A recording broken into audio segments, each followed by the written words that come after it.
ರಾಯಚೂರಿನಲ್ಲಿ ಆಯೋಜಿಸಲಾಗಿದ್ದ ಗಮಕ ಕಾವ್ಯ ವಾಚನ ವ್ಯಾಖ್ಯಾನ ಕಾರ್ಯಕ್ರಮಕ್ಕೆ ಪರಿಷತ್ ರಾಜ್ಯಾಧ್ಯಕ್ಷ ಡಾ ಎವಿ ಪ್ರಸನ್ನ ಚಾಲನೆ ನೀಡಿದರು.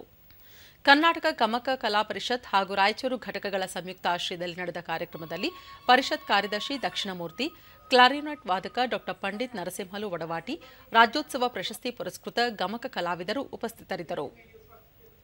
ರಾಜ್ಯದ ಗಮಕ ಕಲಾವಿದರು ಗಮಕ ಕಾವ್ಯ ವಾಚನ ಮತ್ತು ವ್ಯಾಖ್ಯಾನ ನಡೆಸಿಕೊಟ್ಟರು.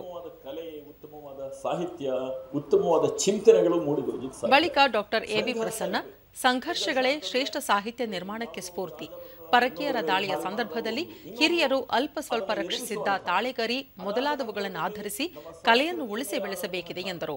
ಆ ದಾಳಿಯಾಗಿ ಎಲ್ಲ ಸಂಪೂರ್ಣವಾಗಿ ನಾಶವಾದಂತಹ ಸಂಸ್ಕೃತಿಯನ್ನು ಪುನರ್ ನಿರ್ಮಾಣ ಮಾಡೋದಕ್ಕೆ ಇರುವಂತಹ ಛಲ, ಈ ಎಲ್ಲ ಕಾರಣಗಳಿಂದಾಗಿ ಈ ಸಂಘರ್ಷಗಳೇ ನಮ್ಮ ಅತ್ಯಂತ ಶ್ರೇಷ್ಠ ಸಾಹಿತ್ಯವನ್ನು ನಿರ್ಮಾಣ ಮಾಡೋದಕ್ಕೆ ಸಾಧ್ಯವಾಗಿದ್ದು ಸಹ ಅಂತ ಹೇಳಿ. ಉತ್ತರ ಕರ್ನಾಟಕ ಕಾರ್ಯದರ್ಶಿ ದಕ್ಷಿಣಮೂರ್ತಿ ಗಮಕ ಕಲೆಯನ್ನು ಉಳಿಸಿ ಬೆಳೆಸಬೇಕಿದ್ದು ಸಮಸ್ಯೆಗಳನ್ನು ಪರಿಹರಿಸಲು ಇಚ್ಛಾಶಕ್ತಿ ಬೇಕಿದೆ ಎಂದು ಹೇಳಿದರು. ನಾನು ನಮ್ಮ ಪ್ರತಿನಿಧಿಗಳ ಜೊತೆ ಮಾತಾಡಿದಾಗ ಅನೇಕರು ಹೇಳಿದ್ದಾರೆ, ಇಲ್ಲಿ ಯಾರು ಸರ್ ಗಮಕ ಕೇಳ್ತಾರೆ, ಗಮಕ ಹಾಡೋರು ಯಾರು, ಕಲಾವಿದರಿಲ್ಲ, ವ್ಯವಸ್ಥೆ ಮಾಡೋದು ಹೇಗೆ, ಹೀಗೆ ಸಮಸ್ಯೆಗಳನ್ನು ಅವ್ರು ಹೇಳ್ತಾರೆ.